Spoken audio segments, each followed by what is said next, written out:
Pledge of Allegiance. Pledge allegiance.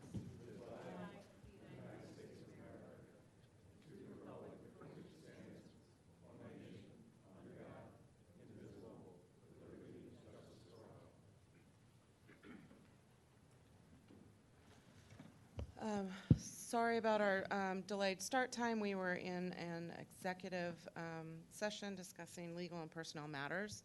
I'd like to open with public participation. This is an opportunity to speak on any item of interest to you for 5 minutes, Radnor residents.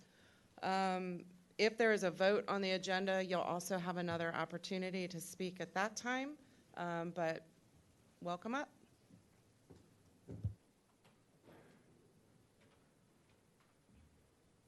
And please state your name and address. Eugene Pendergrasshoff, 115 Cumberland Place. Good evening. Been a resident in this township for quite some time, and just a quick throwback, probably 8 or more years ago, it was brought to our attention with the development of the Ardrossan property that, in fact, a tree limb had come down, and in fact, there were artifacts in that tree that were of the Lenape Indian. A group of us had come here and spoke and said, look, there's a major concern here, and the developer said, well, look, if we find anything else, we're going to reach out to Pennsylvania and we'll let the archaeologists know. At that time, I think there were 2 archaeologists. The other tree in question, I don't know what happened. The other concern I had was in listening that with the development of that property, there was going to be a stipulation that the berm that was going to be put in and the trees would prevent any type of roof line to go beyond the height of those berms. The berms were built up, trees were planted, and quite frankly, with multi-million-dollar homes, and they're going to be beautiful homes. They are beautiful homes. The trees that were installed seem like fledglings. The berm is there, and I just went by today to take a photograph of the field there, and there's this magnificent property being built. It almost has a Strawbridge estate appeal to it. I was contacted by a gentleman who's a Lenape Indian. He said, Gene, there's something very sacred among indigenous people, and that is land and light and noise. And he said that berm and that property in future days, when you drive over Darby Paoli Road, and at the junction of Newtown Road, there's going to be lights. Boom. And that whole wonderful ambiance of that area is going to be transformed forever. The only thing I can envision is huge emerald green giant trees to be planted. A tree arborist that was consulted with the township, John Hosbach, back then. I don't understand what has happened and why this has happened the way it has in terms of things happen in planning. I have planning background, things happen, but this is unfortunate. It's in the cards, it'll play out. I encourage everyone to drive over the hillside in the dark of night, because in future months, you're gonna have all those lights on there, and it's very unfortunate. The next thing I just want to do is shout out, I'm not sure from the webmaster if he could, I'm not sure how I can get over to the next photograph. There's a photograph of the memorial. He's stepping out. Can you help me? Yep, he's going to step out. Thank you. I just went over briefly and spoke before the mainline TV network board very briefly because for the last 5 years I've been doing the Legacy Marker producer show there. Absolutely fabulous. Kevin, with that producing show there, is doing a spectacular job. He can't get the interns. The money is not there the way it should be. There's an opportunity. This township, with its history, 2 million people coming to Valley Forge, interested in learning about this area, economic tourism, hospitality. There's a dire need to try to tell our story, what we're about, engaging students. The monument there, and I'll reach out to Steve and Ricky, and I'm not going to turn my back on, I'm not supposed to. The monument there, the World War I monument, the Mackenzie Monument, I've been doing preservation for about 10 years now. Working with Radnor students, St. Catherine students, others. I'm not going to be around forever. I'm 300 years old, but I love this. This monument is absolutely spectacular. I would like to train some individuals from the Public Works Department and ongoing with the students to take part of this project. And just in closing, briefly, the little young lady in the center, they were wowed by this. It was a bake sale, and they came over, and I asked them to help me clean and wax the plaque. She said, you know, this is really important because my dad's friend was in Vietnam. He's never spoken to anybody, but now he's reached out through Facebook, and he's starting to communicate. She said, we've walked by this memorial most of our lives, and they said, this is beautiful. It's our youth engaging. In closing, I would hope somebody would address or maybe look back in the notes and say, yes, in fact, that berm was supposed to be higher. Yes, in fact, those roof lines were not supposed to go above the berm, and maybe possibly something could be done. Mr. Hurst out in California brought in 100-year, 200-foot trees and planted them because he could do that.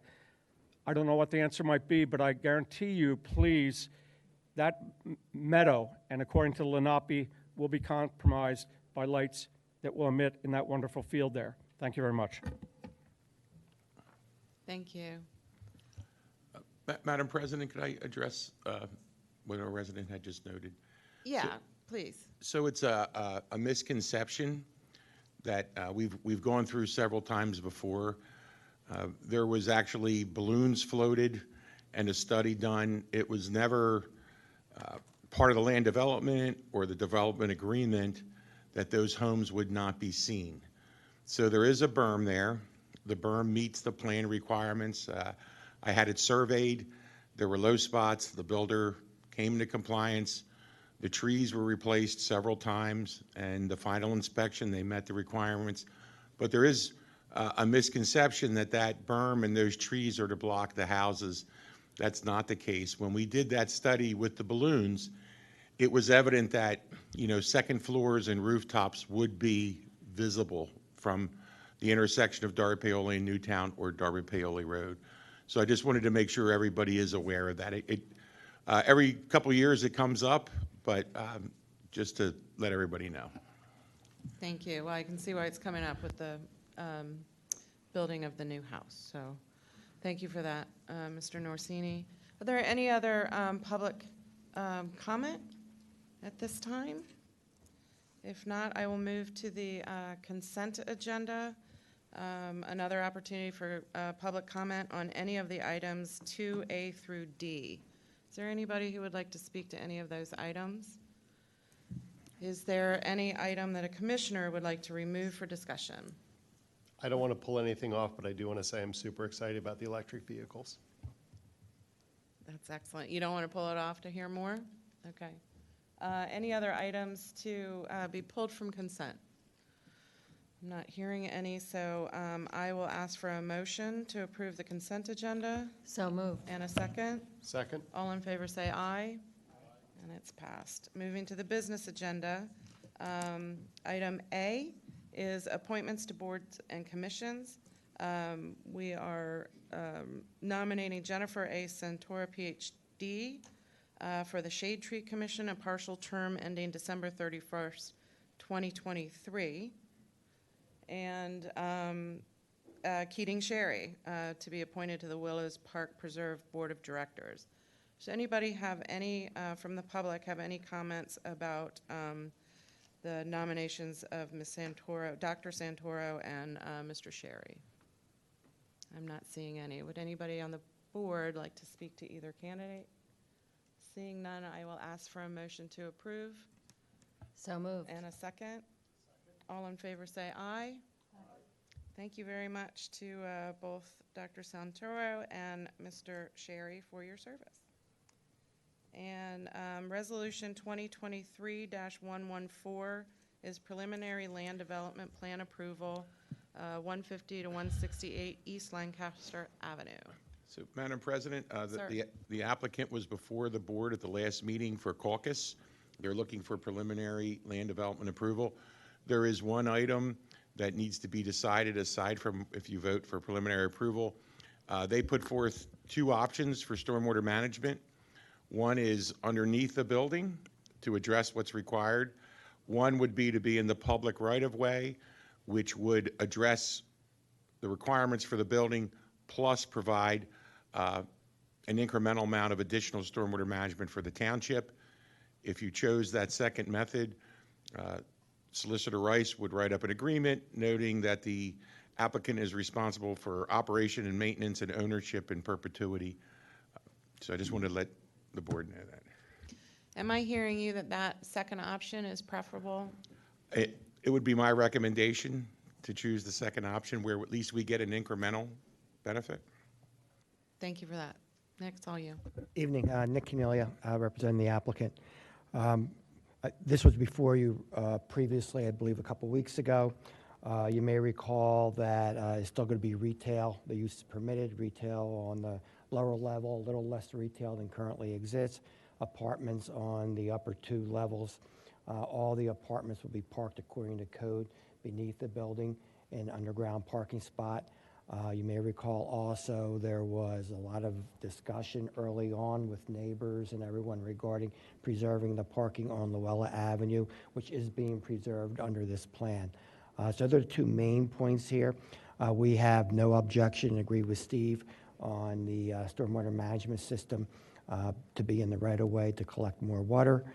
And you may recall that I believe there's only one waiver being requested here, and that is the one regarding the utilities, marking utilities within 500 feet. And I know we do have photographs in the plans indicating where those utilities are located. Everything else in the proposed resolution is acceptable, including the stormwater management option 2 that Steve just discussed. Thank you. Are there any questions from commissioners? Is there any public comment on this development? I'm not seeing any. I will ask for a motion to approve. So moved. And a second. Second. All in favor say aye. Thank you very much. And that's including the option 2. With Right, option yep, 2. okay. Sorry, I Got should it, have okay. clarified that. A motion with option 2, and I'm seeing everybody nodding. I'm going to call that the vote. Thank you. Thank you. Okay, moving to motion for final approval to proceed with Phase 3 and 4 of the cooperative purchasing and participation in the Regional Streetlight Procurement Program in an amount not to exceed $788,550, not including rebates of $87,253. Thank you. Welcome back. Hi, good to see you all again. So I'll be pretty brief. At the last meeting, you had asked that the staff and management take a look at some options and come back before you and make their recommendations. So those meetings occurred, and we looked at other options, which I just want to highlight for you what those changes were briefly. This presentation that we provided has many of the slides that we had at the last time, so I'm going to skip right past all of those. The only thing I'll mention is that one of the options that was pretty much recommended at the last meeting without much discussion, but I just want to confirm it, is that we are going to replace existing LEDs that you do have, and the reason is because we can standardize the entire municipality under the design that we've developed. So you're going to have the same light levels on the same roadways, and we won't have kind of a mix of previous LEDs and new LEDs. Also, it allows us to get to the color temperature that you prefer, which I think is going to end up being 3000 K was the one recommendation I think we were landing on, and a lot of the previous LEDs were 4000 K. So there was no price. Well, I had shown that price. The base solution included already upgrading the LEDs that were there. So I'm just confirming that that was a recommendation. Can you confirm the 3,000 versus 4,000, the difference is one's warmer and one's... Yeah, so just to refresh everybody's memory, the 4000 K I would consider like a pure white light, and the 3000 K is a slightly warmer white. It's still white, but it's more in the direction of a warm white or I don't want to say yellow, but it's in that direction. Yeah. Okay. Nothing has changed here with these four-sided colonials. We're still going to replace those. That's still in the scope of the project. Here is where things changed. One of the primary things that you wanted to consider is we gave a budgetary number on top of the project to do some pole replacements. It's our understanding that the poles are in pretty poor condition, and you've already started the process of replacing those poles. So this project gives you the opportunity to fast forward and get that all completed under this project and have it essentially be paid for with some of the savings from the project. So now we're looking at two options.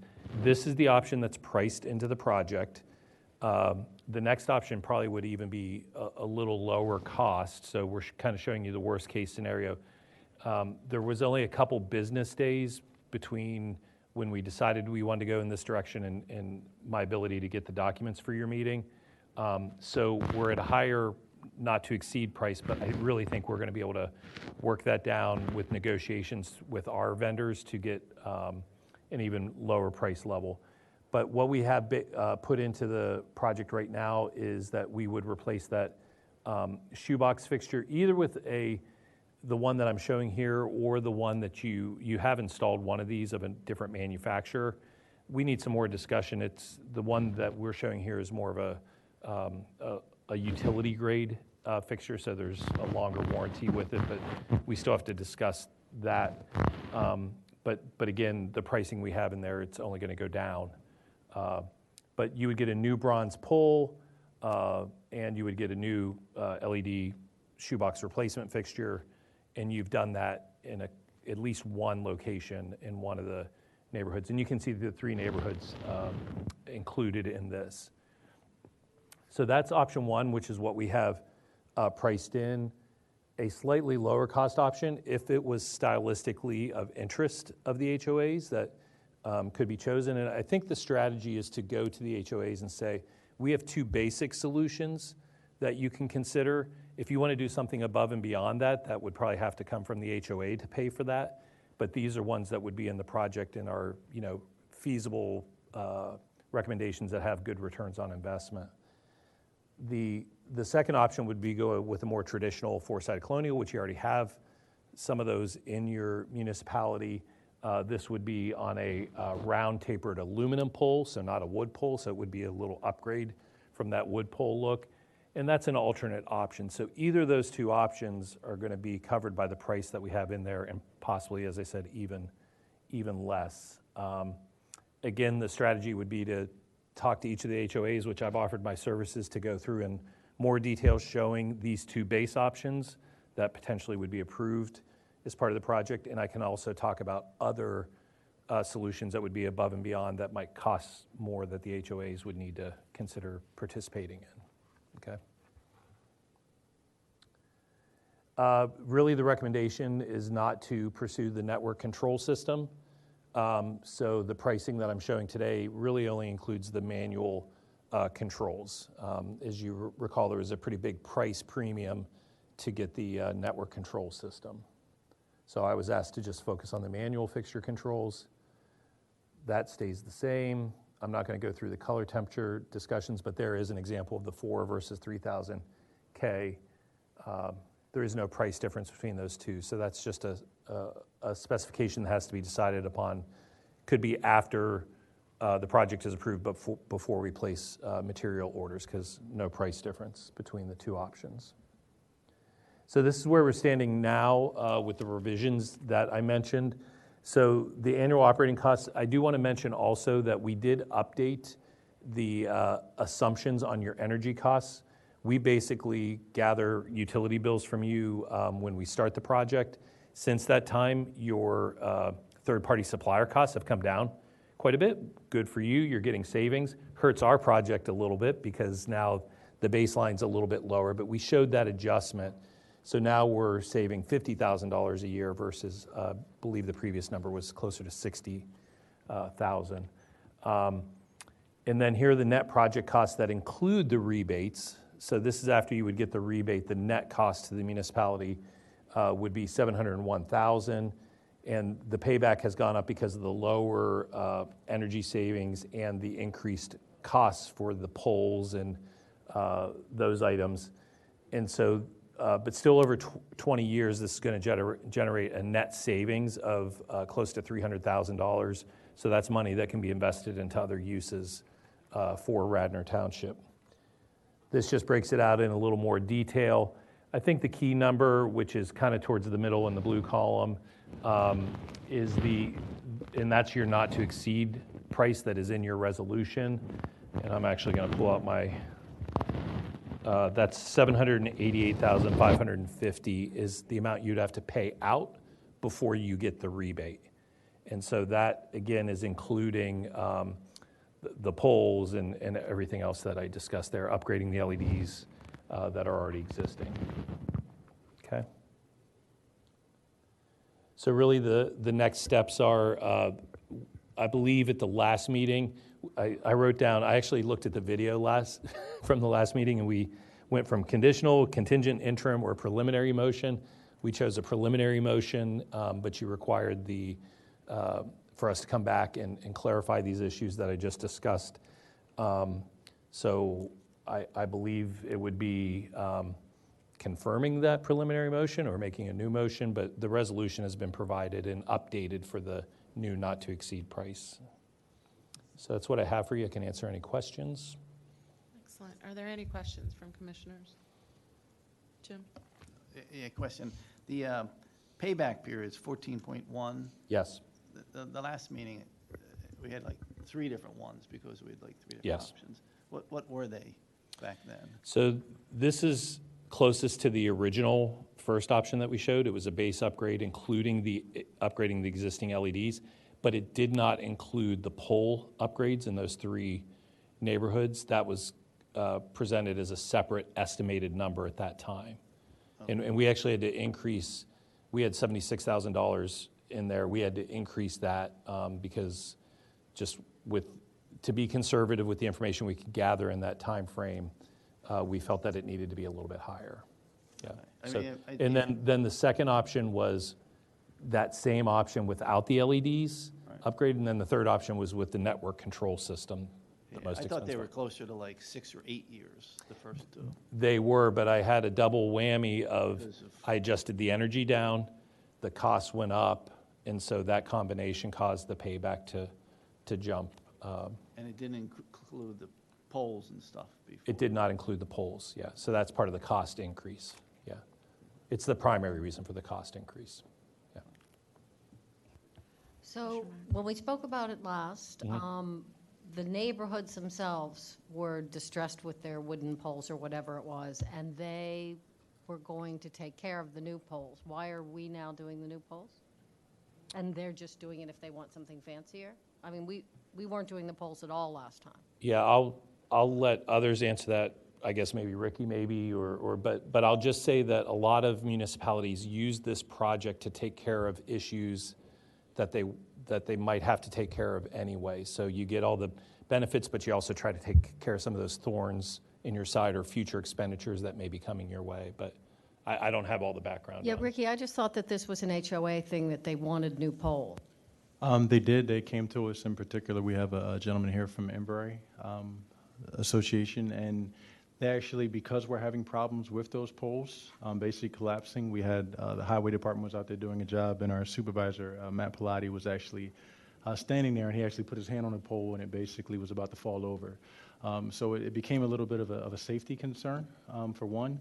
And again, it gives us a chance to have uniformity. So since they wanted those street lights, we had conversations I had some emails involving some of the residents about that. So it kind of gave us a chance to bring them in to the fold, since they had talked about these 3 developments, Embury, Ravenscliff, and, Round Hill.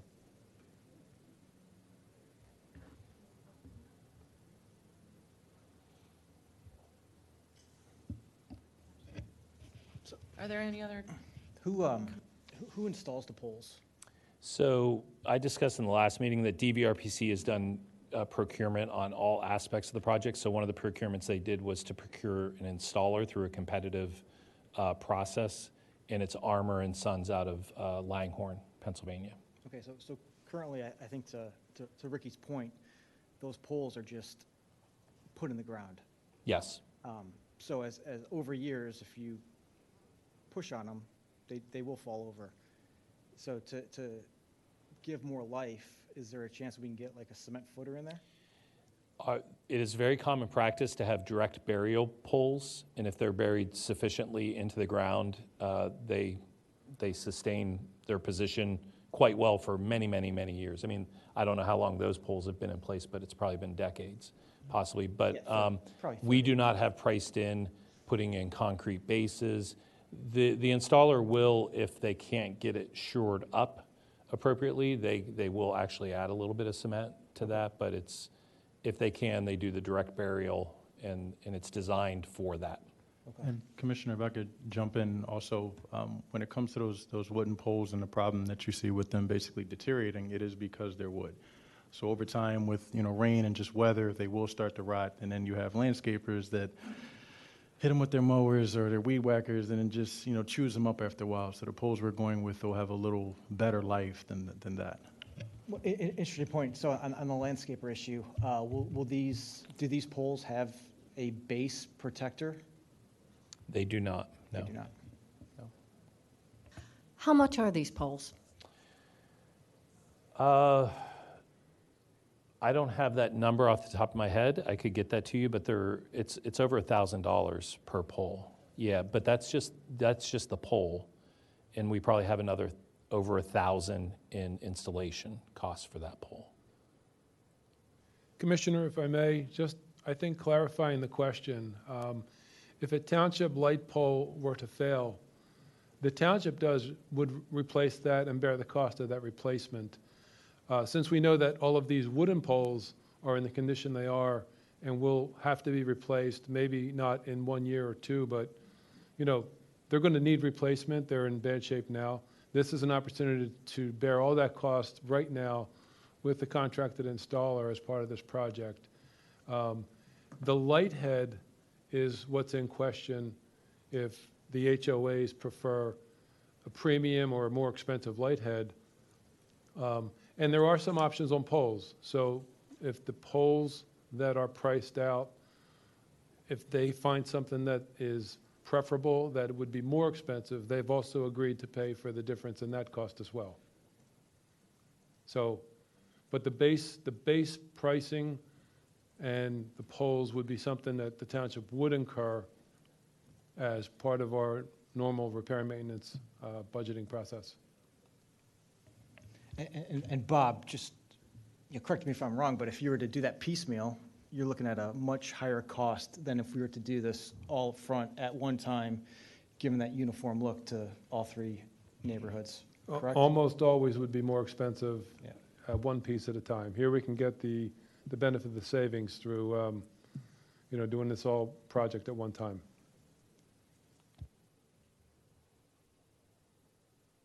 Okay, are there any other questions from commissioners on this? Is there any comment from the public?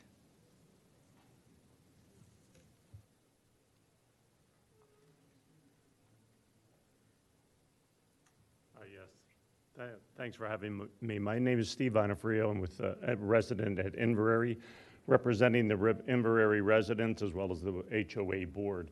And I'd like to thank Rick and Bob and Matt for meeting with us the other day. We had a great conversation. And on behalf of our community, we're in full support of the project as it is going forward.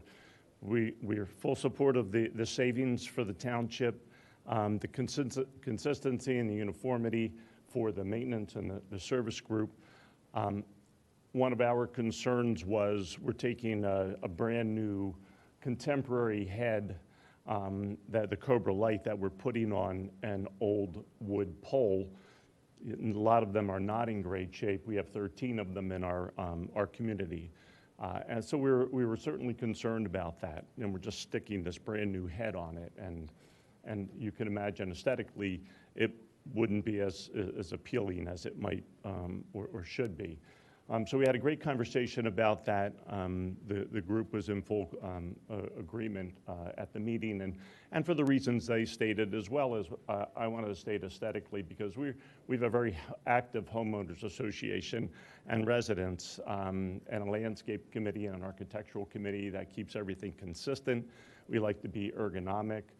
We also have a landscape committee that has worked with the Willistown Conservancy as well as the Land Studies Group. We're completely renovating all of our 9-acre common area from grass to wildflowers to be more consistent for a natural habitat. We eliminate all the noise of the mowers, the gas from the mowers, and then we're supporting a number of species of wildlife that it would be more natural for the wildflowers to be there. So, you know, we're very engaged. We love our community. We want to keep it aesthetically consistent, and everybody's a little concerned about the light, just the Cobra light on the pole, which is why we're supporting certainly the project going forward and the recommendation to bring the pole in. Now, we had a couple of questions as to, is the Cobra light the only light that is available to us? Albeit the gentleman we met with all told us where we could go look and review the lights. And I did do that, as did some of my contemporaries. And the streamlined nature of that with the pole is pretty nice as it looks. Although we discussed, we're going to talk about the options. You know, the project looks like it's in pretty good condition and shape from our perspective, so we were in support of that. But I did want to voice our interest in the full implementation of the lights and the poles at one time, so it's in keeping with the community. Thank you very much. Thank you. Is there any other community comment on this? Any final commissioner comments? Okay, I am going to ask for a motion to approve. So moved. And a second? Second. All in favor say aye. Excellent. Moving forward. Thank you. Okay, and the next item is D, motion to approve special counsel to represent Radnor Township for the conditional use hearing brought by the Dorrance Hamilton 3/15/1996 revocable agreement of trust. We are heading into a conditional use hearing in early December, and to help us through this motion is seeking board approval to appoint Noah Marlier of Hamburg, Rubin, Mullen, Maxwell, and Lupin to act as our special counsel in that hearing. I'm going to ask for a motion to approve. So moved. And a second. Second. Is there any comment on this from our commissioners? Any comments from the community? Okay, I will call the vote. All in favor say aye. Aye. And that motion has passed. So I'm moving now to item D. I feel like there might be a little interest in the room on this one. We have our amazing employees here, not only our Radnor Police Department, but I'm seeing members of Public Works and other departments here at Radnor Township. I want to thank you all for your service to our community.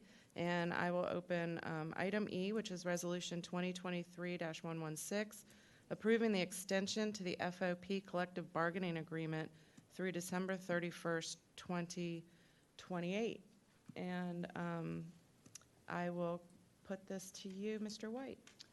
Thank you, Madam President. If it is okay with the board, I've got a presentation to help recap the discussions we've been having for the last couple of months. It will cover both items E and F for the FOP agreement and the rate, if that's okay. So I hope I've hit all the buttons, Ian. I'm just going to read out that F is Resolution 2023-117, approving the extension to the rate collective bargaining agreement through December 31st, 2028.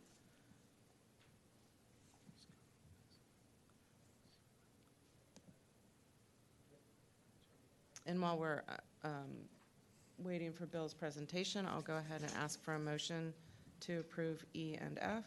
So moved. And a second? Second. Okay, now we'll open for discussion. Perfect time. There we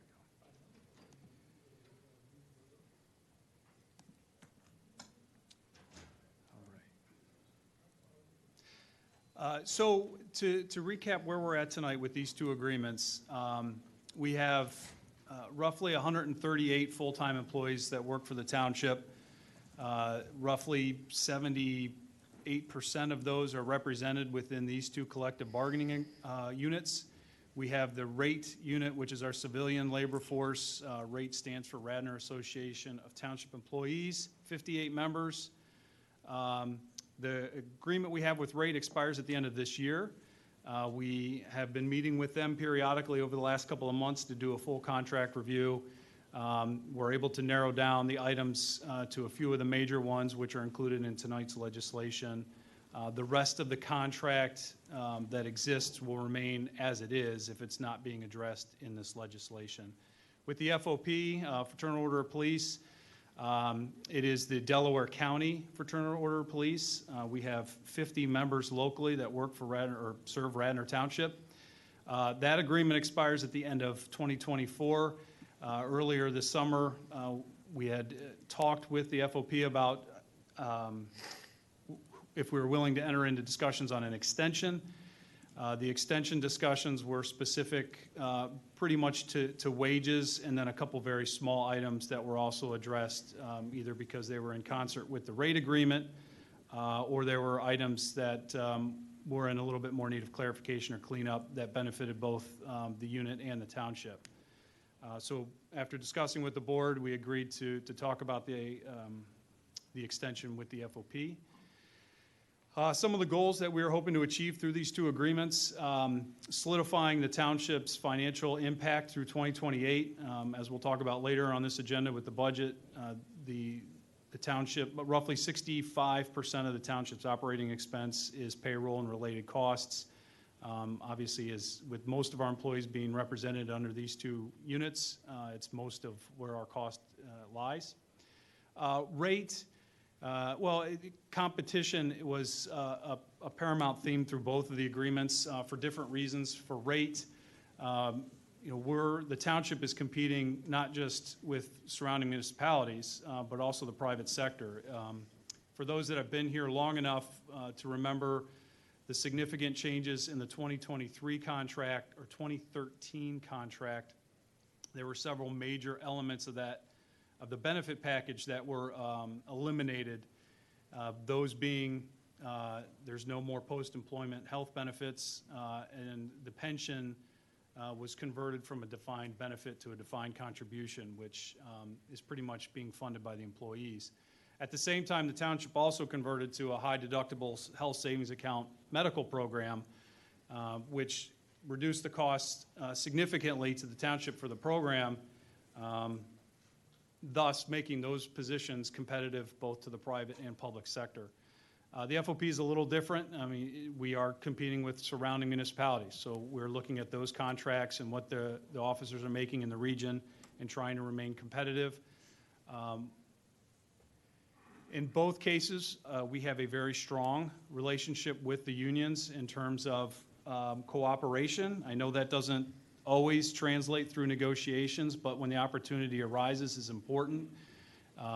That relationship gets tested on a regular basis through daily interactions, emergency situations, the need to call folks in at 3 in the morning because it's raining and trees are falling down, or we have bomb threats and we need all hands on deck within minutes. Both of those we've experienced within the last couple of weeks. And maintaining that relationship, knowing that we have a motivated labor force that's willing to answer the call is critical to making sure we're sustaining the service level through the township. And our folks are second to none in responding to those situations. They respond every time. And that goes beyond the Monday through Friday services that we all enjoy from the same group of people. Then, as I noted just a moment ago, we have some smaller items in both of the contracts that we use this opportunity to button up. And finally, with the FOP, not doing an extension now meant a full-blown contract negotiation next year, which opens the entire contract up. And there are a multitude of things that would have been opened up and discussed, and ultimately, some of that may have been outside of either party's control and how they ended up in terms of arbitration. So a quick summary with rate. I'll go into a little bit more detail about the wages and the retirement. There's slides on those. The current proposal is 2024 through 28. This would add Juneteenth as a holiday, consistent with the federal government's inclusion of that holiday last year, or 2 years ago now. There is some changes to longevity, sick leave, and CDL. In each of those cases, there's financial benefit to the union and benefit to the township in terms of leave use, or in the case of the CDLs, additional flexibility for the township in terms of how crews are deployed, depending on what the job is. Obviously, the more CDL folks we have, the better, more flexibility we have. The wage adjustments for 2024, 25, 26, and 27 are highlighted on this table. As we had discussed, the township had a 2.75 rate increase in place for basically the last decade. We have found in doing comparisons with our neighbors and with some of the private sectors that the township wages in terms of the annual salaries of the individuals were being caught up to or even falling behind.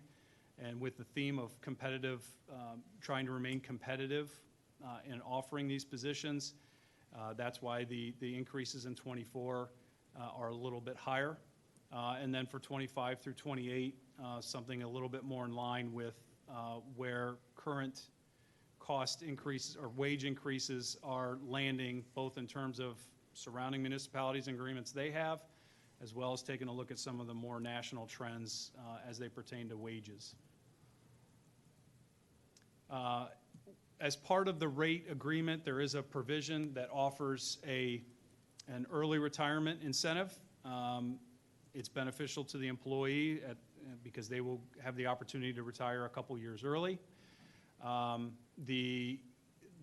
The negotiation or the middle ground that was found that is in lieu of the couple years of early retirement received, that employee would no longer be eligible for OPEB benefits beyond 65 years old once they reach Medicare eligible age. And as we've talked in our various sessions, we costed that out. It's a little difficult because it's a per employee basis, so we costed it out on the full population of folks. We understand that probably won't be the case. Some will take advantage, some won't. But we did price it out based on a full population taking advantage of it. With regard to the FOP, this includes all of our uniformed officers, excluding the chief, who has a separate employment agreement. There are some civilians that work for the police department. In most cases, they're actually members of rate. We do have a couple examples of administrative staff that aren't covered by a union contract as well, though they are not included under the FOP either. This term would run from 2024 through 28. Again, the wages, I have another slide on that. We are adding Juneteenth as a holiday in this contract as well. There's a provision for a lieutenant on-call. There's an existing annual fixed rate that we would like to convert to a percentage that is consistent with the other members of the bargaining unit that are on call, the other ranks that are on call. And it's based on actual hours in that position or being on call versus right now just being a flat rate. There's also an education incentive. There's an existing incentive that caps at 100 credit hours.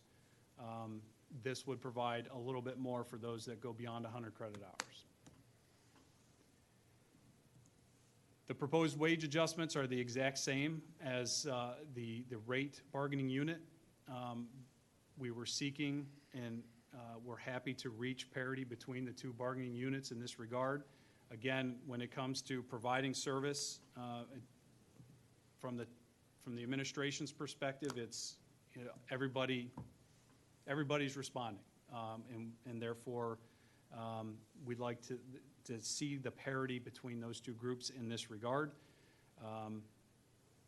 And again, both bargaining units have been receiving the same wage increases over the years, so this would ensure that would stay in place moving forward. When we are looking at the FOP in terms of comparables to surrounding municipalities, we could see that Radnor is with regard to our fellow Delaware County departments, we are right in line and behind or below some of our surrounding neighbors in Upper Lower Marion and Tredyffrin. So again, proving that our contract is competitive, but we are certainly not the highest. So forecasting over the term of this agreement, each of these bars represents one of the years in the agreements, comparing ourselves to the same surrounding municipalities and the agreements that are in place. If there are blanks, that means that their contracts expire. You can see over the life of this agreement, we will be in the same position. We'll still be competitive with our county comparables. We will not catch up with the Upper Marions, Lower Marions, and Tredyffrins.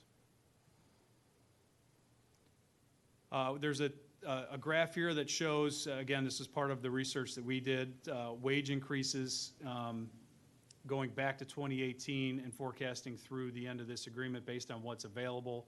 As you can see, Radnor has been slightly below since 2018 in terms of annual increases, especially this year, 2023. And forward, you could see that the increases that are built into this agreement are consistent with these same municipalities. We also, as part of this, we're doing a look at who's providing what benefits, OPEB specifically, and in this case with the FOP, all but one offer OPEB in a very similar manner as the township. It is the officer and spouse up to the age of 65. Quickly, we have, keeping an eye on the Employment Cost Index. This is a national database provided by the Bureau of Labor Statistics. The 2.75 shown here was in line, absolutely in line, from 2018 till roughly 2021. And as you can see, over the last couple of years, the civilian and private workers indices have obviously grown faster than the 2.75. But still in the 4 to 5 range. And as we put the summary together of what this will cost the township, we present this table that includes both of the bargaining units, each of the elements that are changing within the contracts, and the cost that is associated with those. 2024 and 5 are obviously the higher ones because they carry with them the higher wage adjustments. And in the future years, 470 to 490,000 range, which represents a little less than 2% of the township's total operating budget. Specific to 2024, as we've been discussing in our various budget conversations, these amounts are built into the budget that we'll be presenting later tonight. And that is the summary. Excellent. Thank you for that. Do we have any comments or questions from commissioners?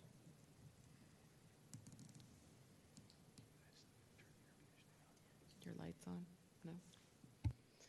No? Is there any comment from the public? Come on up. How you doing? I'm Sean Witherspoon, Vice President of the Rate Union at Radnor Township. On behalf of my members, which is 50 plus of us, I would just like to thank Mr. White, Mr. Tate, Ms. Numshall, Mary Lou's not here tonight, on being very receptive of our contract negotiations. And I also would like to thank you also if you agree to our contract negotiations. It's been a nice experience. All our men, we wanted to be one, so we had two separate kind of deals, so we made a one, and the township was very receptive to it, and the negotiations pretty smooth. So I'd like to thank everyone tonight. Thank you. Thank you for letting us know that. The only thing I will say is that I'm going to vote yes for this. I think we have not, before I say that, I get Good more evening, comments. Chris Eiserman, President of Fraternal Order of Police. I also like to thank the Township Commissioners for working with us and negotiating with us fairly, especially Mr. White and James Santalaguido, who did an excellent job, and we appreciate everything that you did for us, so thank you. Thank you for that. So I really just want to say thank you to all of you. So there's not much that we as commissioners can do except tell you how grateful we are. This allows us to show you in our vote how grateful we are. So I appreciate hearing that the negotiations went smoothly. We were kept up to speed by Mr. White throughout the process, but I really just want to thank you all for what you do for our community. We would not be Radnor without you, and I am going to enthusiastically vote yes.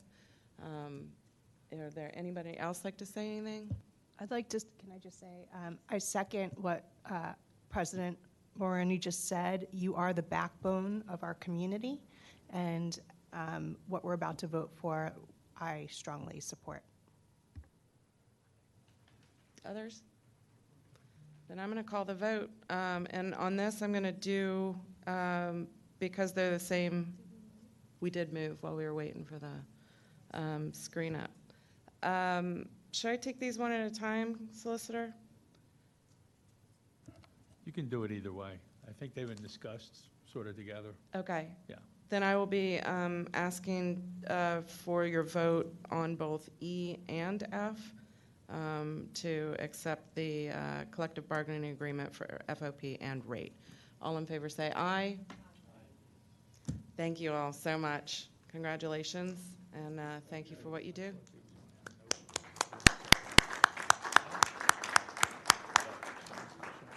That was fun. Okay, we are moving on to discussions around budget beyond what we have just discussed. So, Resolution 2023-112, good night all, is adopting the Township 2024 amended minimum municipal obligation, MMO, as required by Act 205. The pension obligations included in the legislation total $3,751,150, a decrease of $321,900 from the original amount of $2,994,500 for the police pension plan, and $1,078,550, a decrease of $160,750 from the original amount of $1,239,300 for the civilian pension plan. Whew. May I please have a motion on this? So moved. And a second? Second. Okay, thank you. Mr. White? Who is this, Mr. Tate? Yeah, we're going to let Mr. Tate give this one.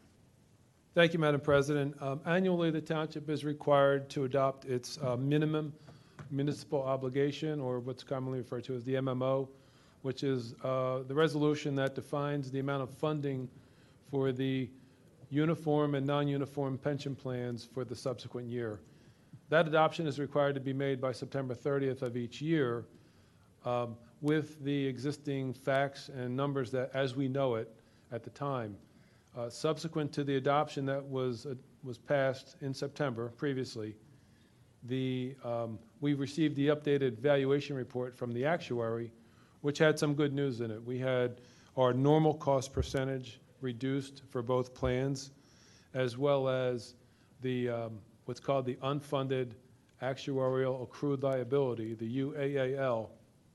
That number came down in the aggregate. So applying those reductions to the gross pensionable wages resulted in a lower MMO for 2024. It's routine throughout the year. I mean, each year that a municipality may adopt their MMO, and then between September 30th and year-end can adopt an amended MMO based on any changes in facts and circumstances that may occur, whether that be an increase or decrease. So in this case, it's a decrease for the township, and this resolution will memorialize the new MMO for 2024. Thank you for that. Is there any comment or questions from commissioners on this? Is there any public comment? This one I don't remember if I took a motion. I will ask for a motion to approve the MMO. So moved. And a second. Second. And did I already? Thank you. And I will call the vote. All in favor say aye. Aye. Thanks. Moving on to item 4B, which is Ordinance 2023-08, an introduction of the final 2024 comprehensive budget by setting the township real estate tax millage rate and adopting appropriations for 2024. I will start again by asking for a motion. So moved. And a second. Second. Mr. White, is this you? Yep, I'll take this one. I also have a quick presentation to kind of recap the discussion we had in October. Real quick, before I get into that, I just want to point out that the legislation in the packet, I believe, has 2 updates that we need to make to it. They're minor. In Section 2, it's just the total tax levy in the table said 2022. It should say 2024. And then in Section 4, we did not yet have the ordinance numbered yet for the sanitary sewer. So that'll be updated accordingly with 2023-09. In terms of the presentation. I'm sorry, Mr. White, can Yeah. you tell me the first correction was in Section 2? Section it says 2, yeah, 2022. the sentence reads correctly. It was the table, the total line says total tax levy 2022, should say 2024. Understood, thanks. But the millage and all of those numbers are accurate. Ian, Okay. if you could switch over to, we're getting it. So this is the same presentation with more of a recap than a full-blown same detail I went through last time. The goals remain the same, maintain the operations, sanitary sewer, jumping ahead to the future ordinance on this agenda, but to set rates needed to break even. Stormwater to continue our projects. There is no rate increase for stormwater. And then under financial sustainability, take a quick look at the forecast and the numbers that we're seeing there. How we got to where we're at, this process started back when it was a lot warmer outside. Departments were pulling their numbers together, meeting with finance, going through operations and capital. Then we spent August and September pulling those all together into what was ultimately presented as the township manager's recommended budget that was presented in October. And since then, we've had meetings with some of the commissioners going through questions. There was one very, very minor change in the capital. But other than that, it's pretty much the same budget tonight as it was when I presented back in October. The revenue and expense numbers are all as presented, keeping in mind a couple major things that I just tabbed straight through. From an expense perspective, this budget includes the collective bargaining agreements that we discussed and the board voted on earlier. It includes the new community support unit in the police department. And those are really the major changes. For all of the other departments, it's status quo. And it does include some capital on some of the 1 or 2 vehicles here or there that were in the worst shape and needing replacement. Also, it does include the accounting for the electric vehicles that were voted on earlier, but that's actually a carry forward from a prior budget. I touched on this back in October that the activity since then has only helped reinforce that where we're at on a revenue perspective is very strong. We've seen our non-real estate tax revenue, so the business taxes and the what we call the others, which are still significant, permitting, grants, departmental earnings, those types of things continue to perform very strong. We've taken that performance and forecasted it into 2024 a little bit more aggressively than we have in prior years to count on that type of growth and reduce the reliance or the need for a greater income tax adjustment.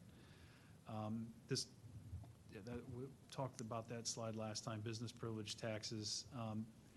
On the expense side, our wages and benefits, as touched on earlier,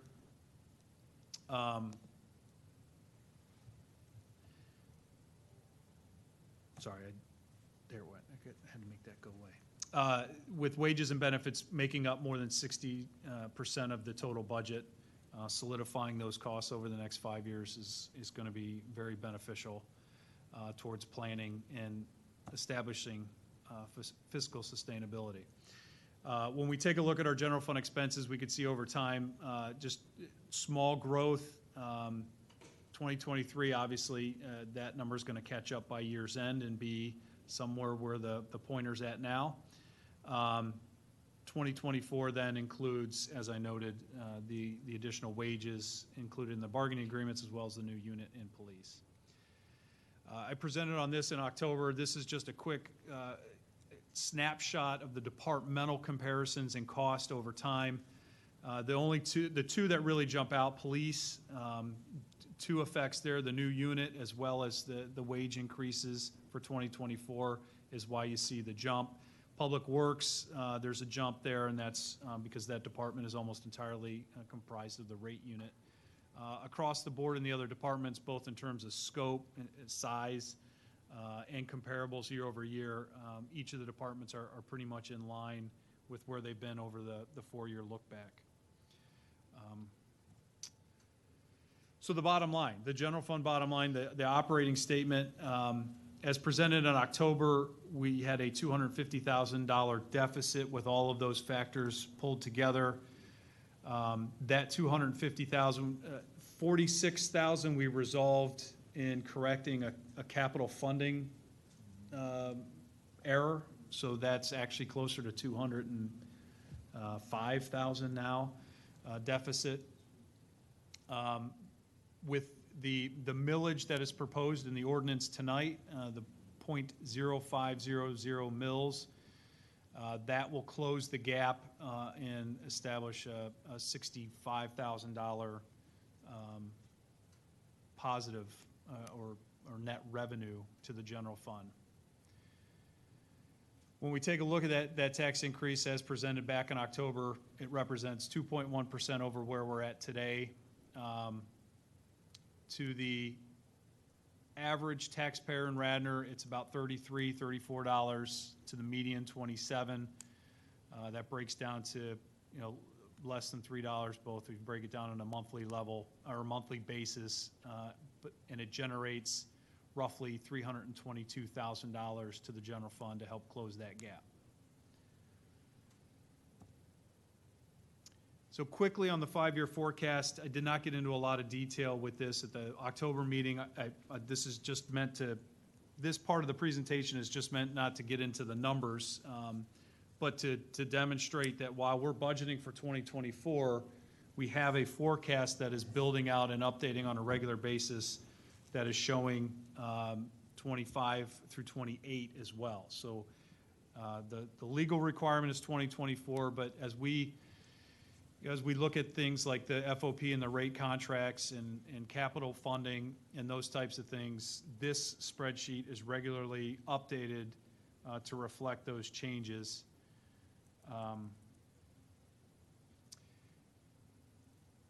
And again, I'm not intending to get into the details of the numbers, so I understand that they are unreadable.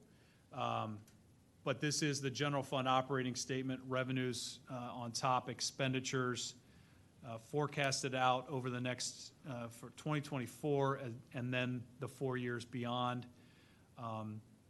This was the updated $212,000 deficit that I spoke on earlier. Below the operating statement is where, if you'll recall last year, this is where we spent time talking about funding the comp plan contract and taking a look at the impact of capital over the next couple of years, all while keeping an eye on the township's cash balances and making sure that we are compliant with our fund balance policies. So this spreadsheet is capturing all of that activity, actually down to the object level. So we have a detailed version of the same forecast, and it goes object by object through the entire general fund. And then that rolls into a spreadsheet that we maintain that forecasts out what potential real estate tax millage changes might be necessary over the life of the forecast to find break even. So again, I'm not I'm presenting this more as a kind of a behind-the-curtain look at some of the additional work that's going on between finance and the departments in terms of financial planning. And it's not just a singular 2024 look, even though that's what the ordinance requires, it's just the 1 year.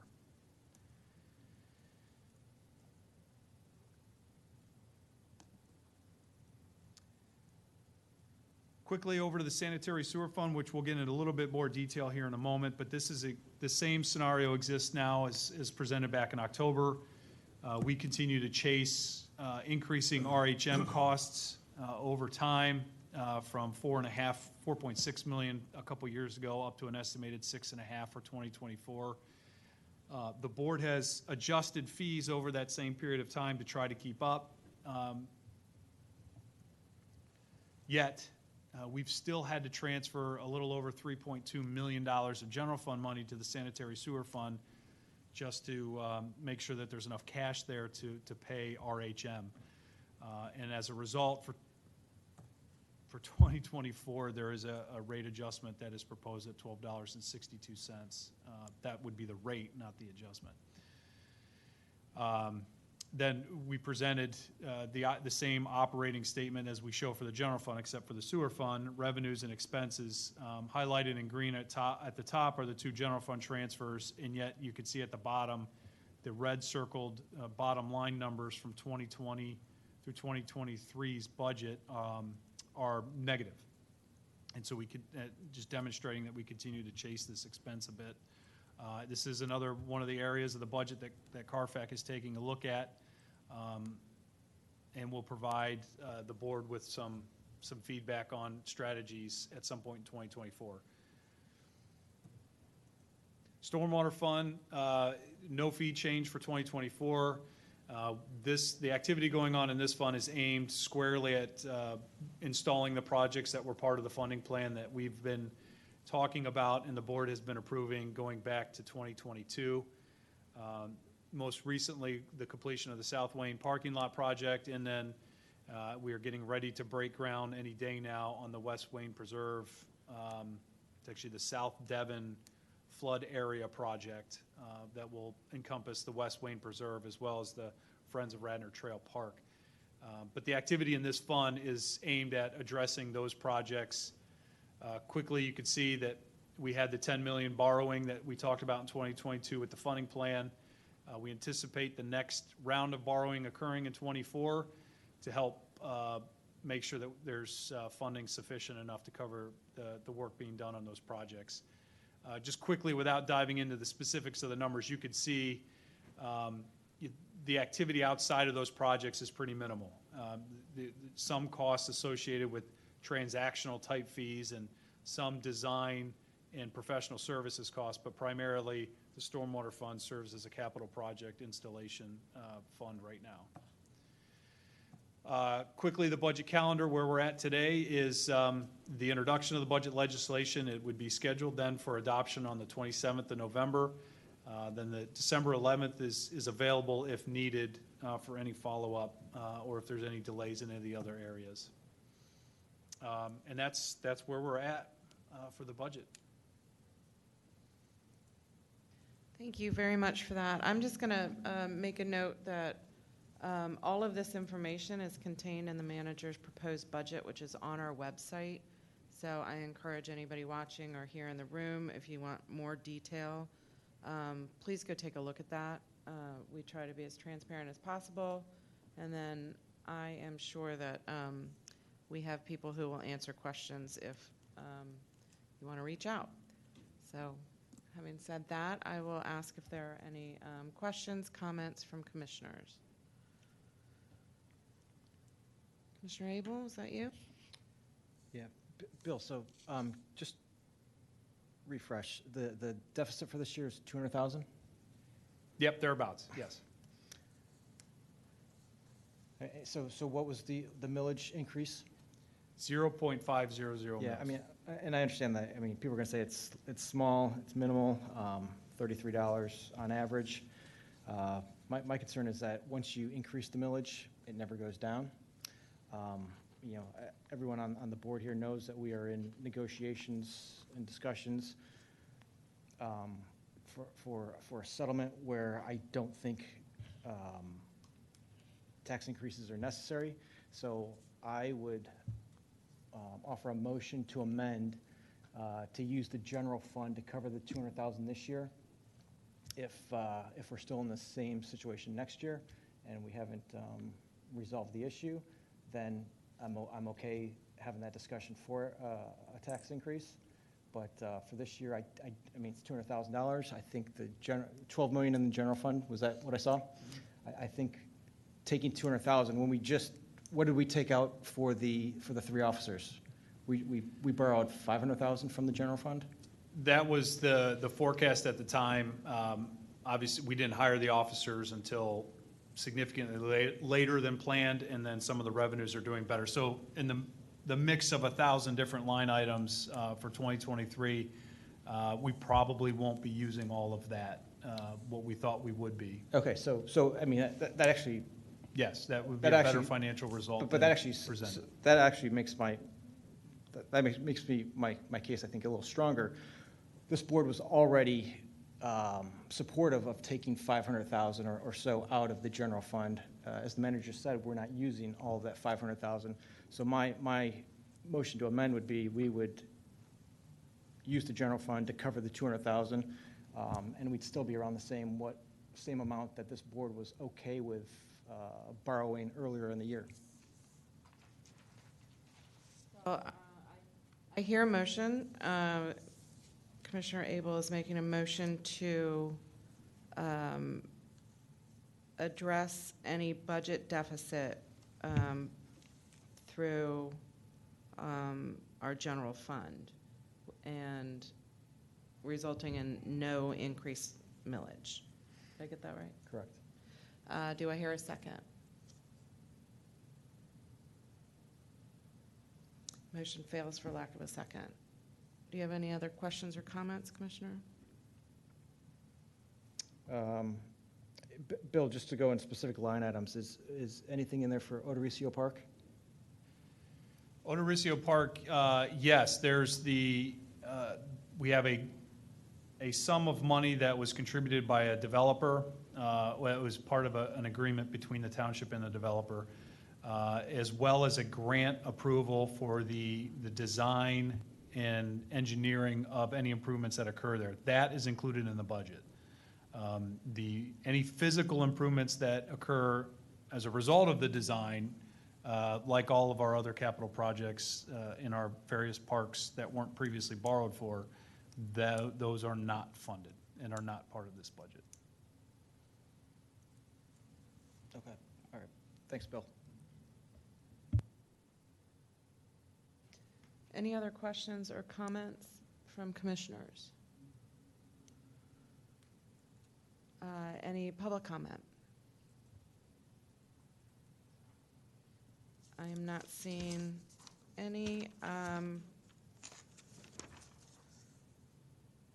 So on ordinance 2023-08, which is the introduction of the 2024 comprehensive budget, I will ask for the vote. All in favor say aye.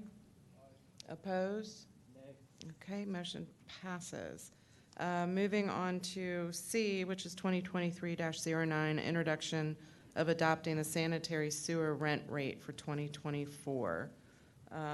Bill, I know you addressed this, but is there more to say on this item? Sure, and I'm going to ask if Mrs. Lacey could provide the board with an update on this one. Thank you, Madam President. So pursuant to the Township Code, the sanitary sewer rate is set each year by ordinance, and the Finance Department works, each year to balance those expenses, which are generally pretty consistent with exception to the RHM, Radnor, Haverford, Marple payment that does continue to go up. So we are setting the rate in the ordinance at $12.62 for every 1,000 gallons of water used, and that is to balance our expenses out. Ms. Lacey, what's the increase on that? It's a $2.46 increase. Thank you. Are there Other questions from commissioners? Is there any comment from the public? Madam President, if I could just. Sir. We didn't really go into a whole lot of detail about this, but I feel like it's important now that we're having this conversation, is that this rate increase balances operations. We're just similar to the general fund and our general capital. This rate increase does not help fund improvements needed in the sanitary sewer system as well. This is because we feel like we're chasing this expense number downstream, quite literally. It's difficult to get ahead with the rates to start installing capital. And that's part of what Carfax looking at, and we'll get back to us on with potential strategies there. But I just, in the sake of full disclosure, this is not addressing any capital in the sanitary sewer fund either. Thank you for that clarification. I will see Commissioner Abel. So, Bill, just to refresh from your description, there's the gap this year is $252,000. Is that what the $2.46 delta is covering, the $252,000 deficit? No, that was the general fund. In the sanitary sewer fund, I don't know, Amy, do you have those? I can do the math quickly. I'm looking at the operating statement. Ian, if you want to put it up, I think I'm still connected. But I know it's a bit small, but you can see that from 2023, we're about $7.5 million in round numbers. With this increase, we're forecasting revenues to be closer to $9 million. So that is a significant increase in revenue being generated from the fee increase. That is needed to produce a bottom line that's about $170,000 positive. But the reason why that positive number is being recommended here is because there's so much volatility on the revenue side, because again, it's based on water consumption, and that part of the equation, we just don't know what it's going to be until the end of the year and we actually send the bills out. So there's some added flexibility in the total number because of that. But the gap here is much, much larger than the 200,000. Yeah, okay, so the increase is intended to raise about 1.5 million? Yeah, on estimated revenue, yes. Okay. Yeah, and that's further reconciled with the fact that we've needed 1.7 million this year just to balance the activity in the fund for 2023. Okay. Again, same argument. You know, I think the township's in a good position, and going forward, I think you know, all things going the way that this board thinks it will. I don't think there's a need for a tax increase, and so I'll do a motion to amend to use the general funds to cover this amount for the $2.46 increase to raise the 1.5 million. Thank you for that, Commissioner. I am hearing a motion to use the general fund to support the increase in our sewer bills. Do I hear a second on that motion? Seeing none, I will, motion fails for lack of a second.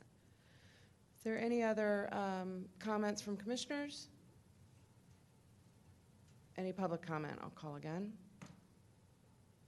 I'm not sure that I took a motion to approve. Do I hear a motion to approve? So moved. And a second? Second. All in favor say aye. Opposed? Motion passes. Moving to ordinance 2023-10, introduction, adopting the township fee schedule for 2024. I will start with asking for a motion. So moved. And a second. Second. Thank you. Is this you, Ms. Lacy, or Mr. Tate. On this Mr. Tate will take this one. Thank you, Madam President. Chapter 162 of the Township Code requires the adoption of a consolidated fee schedule annually or as needed, and the current fee schedule will replace the existing fee schedule in its entirety that was adopted in January of 2023, beginning of this year. The current fee schedule does have a couple of changes in it that I'd like to note. Most notably is page 20 with related to parking fines. There are a series of changes in the violation payments that will increase in 2024. De minimis amounts, numbers that have not been changed in some time. Are any questions specifically about those fines can be, our chief is here to answer, as well as Mr. Maratea, our supervisor of the auxiliary services for the parking. Besides those fines, we've also incorporated some changes from the professional fees. There were Gannett, Gilmore, QCI, as well as the solicitor fees incorporated. One change I would like to note, and this was my bad, the fee schedule attached, for some reason I did update the fees from Gannett Fleming, our engineer, but somehow did not save that updated schedule in your attachment. And if I could, for the record, I would just like to note about 6 or 7 line items that are changing for 2024. And those fees relate to project manager, project engineer, staff engineer, senior engineering technician, field inspector, and then administrative costs. Mr. Tate, is this page 22? Is this the appendix? This is actually on page 23. Under, I'm sorry, and this, so this is under QCI? I'm sorry, Gannett Fleming. Gannett Fleming. I'm sorry, page 22, my bad. Okay. So the project manager is listed at 190, it should be 198. Project engineer is 150, should be 160. Staff engineer is listed at 135, should be 145. Senior engineering technician listed at 125, should be 145. Engineering technician increased from 105 to 115. And field inspector 95 to 100. Administrative from 75 to 85. I'll make those updates to the actual fee schedule, but I wanted to point those out, and my apologies, they were not included in the document attached for tonight. Understood. Thank you for those corrections. Anything else to highlight? Other than the parking, no. All other fees have been updated as based on information from each of the department heads. And can you give some specifics on the parking? Sure.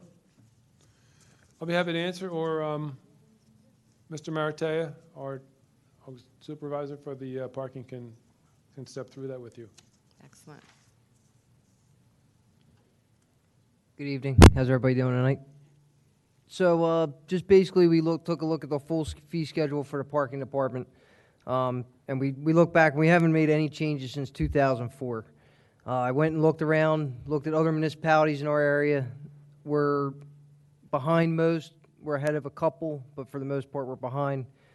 So we've really just kind of looked at where the other places are at, and 25 for a lot of these seemed like the comfortable number to kind of get us on point with where everybody else is. The two that I did recommend that we increase a little bit higher to Chief Flanagan was the fire hydrant violation as well as the fire marshal violation, mainly because they're safety issues. And then just to note, like, for example, the where signs prohibit parking, a lot of those can be considered a safety issue as well, because you could have beyond no parking beyond the sign. It causes traffic pattern issues and whatnot. So happy to answer any questions there may be regarding that. No, I appreciate it. And for those of you reading along, it's on page 20 and nicely highlighted. So thank you for that. Commissioner Meyer? Yeah, hi. So I'm just looking at the one that went to 0, which is backing into the meter space, which I guess got rid of because they're now kiosks. Was the concern that you were hitting the individual? Like, why did we ever care if people backed in? Yes, from what I gathered from doing some research and stuff, it seemed to be that it was because of the posts from the parking People were hitting the meters, posts. where we don't have that now. Got And it. there is some data out there saying that it is actually safer to back into a parking space, because then when you're leaving the space, you're pulling directly out versus backing out into where there could be people or kids walking by. Thank you. You're welcome.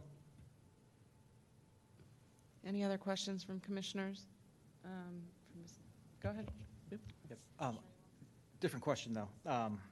Different issue, different area. A few weeks back, I had mentioned or brought up a rental housing fee and a late fee that was like 500% of the original fee.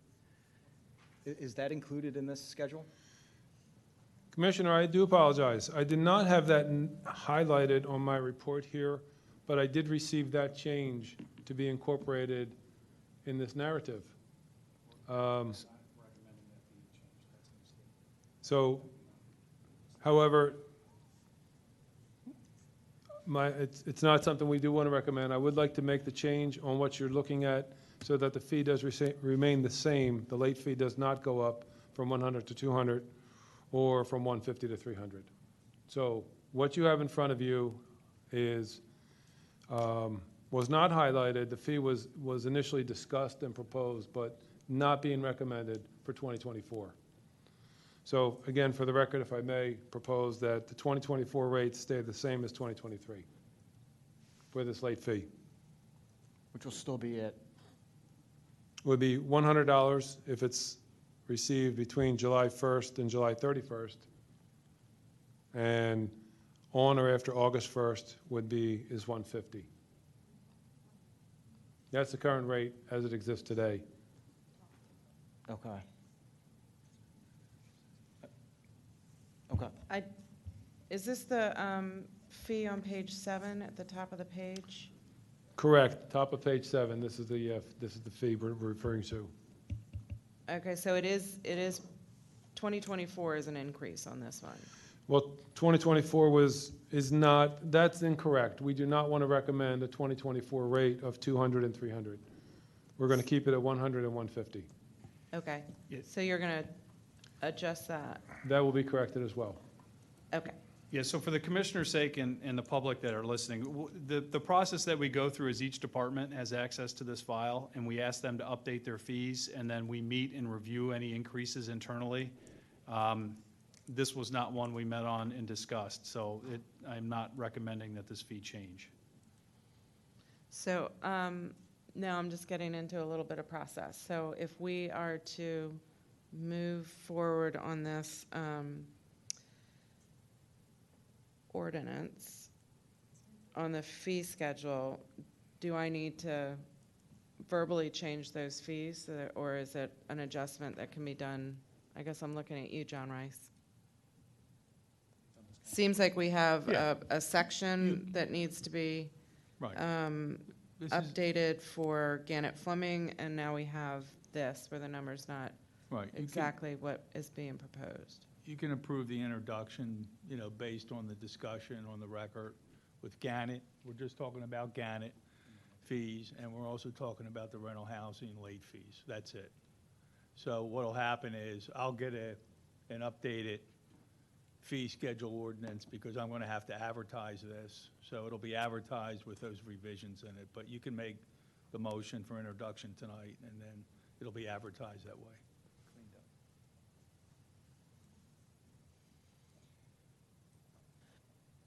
Okay.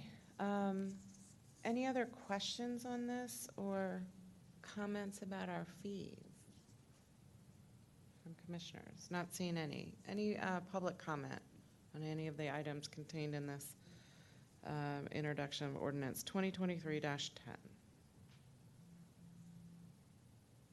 Okay, so I am going to call for the vote with the stipulation that the fee schedule will be updated as discussed here in the meeting to include the increases of Gannett Fleming fees as well as no increase in rental housing late fees. With that, I will call the vote. All in favor say aye. Opposed? Excellent. Now we're moving to resolution 2023-111, adopting the stormwater fee for 2024. Who's that? Ms. Lacy? Thank you. Thank you, Madam President. So the resolution in front of you is to set the rate for the stormwater fee portion of the utility bill. The rate is set at $29 per billing unit, and that has been the same rate since the program was started in 2014, so there's no increase on that.